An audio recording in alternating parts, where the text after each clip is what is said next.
কেমন লাগছে বর্তমানে আপনাদের কাছে? আমার কাছে তো মোটেও ভালো লাগছে না।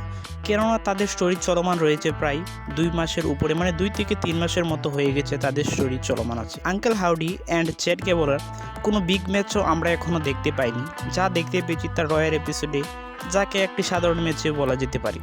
কোনো বড় প্রিমিয়াম ইভেন্টে আমরা তাদের কোনো ম্যাচ দেখতে পাইনি। তাদের স্টোরি যেভাবে চলমান আছে, ধীরে ধীরে আঙ্কেল হাউডি টিম মানে ওয়ার্ড 6 এর টিমকে বোরিং মনে হচ্ছে।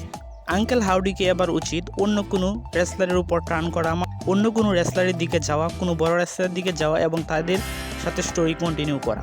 এবং কি আমরা সামনের রয়্যাল এপিসোডে দেখতে পাবো war 6 versus the American made, মানে 4 ভার্সেস 4। চ্যাট গেবলের টিম মেম্বার এবং ওয়ার 6 এর টিম মেম্বার 8 ম্যান মিক্সড একটি ম্যাচ দেখতে পাবো এবং আমরা সেখানে দেখতে পাবো নিকি ক্রসের ওয়ার 6 এ যাওয়ার পর প্রথম ম্যাচও আমরা দেখতে পাবো সামনের রয়্যাল এপিসোডে। এবং এই রয়্যাল এপিসোডে আমরা যে ম্যাচটি দেখতে পেয়েছিলাম 6 ম্যান মিক্সড একটি ম্যাচটি the American made versus alpha academy, এবং সেই ম্যাচটি ছিল একটি বলার মতো ম্যাচ এবং কি দেখার মতো ম্যাচ, এবং সেই ম্যাচটি খুবই ভালো ছিল। কিন্তু শেষ পর্যন্ত আমরা দেখতে পাই চ্যাট গেবলের টিম মানে দ্য আমেরিকান মেড সেই ম্যাচটিতে জয়লাভ করে।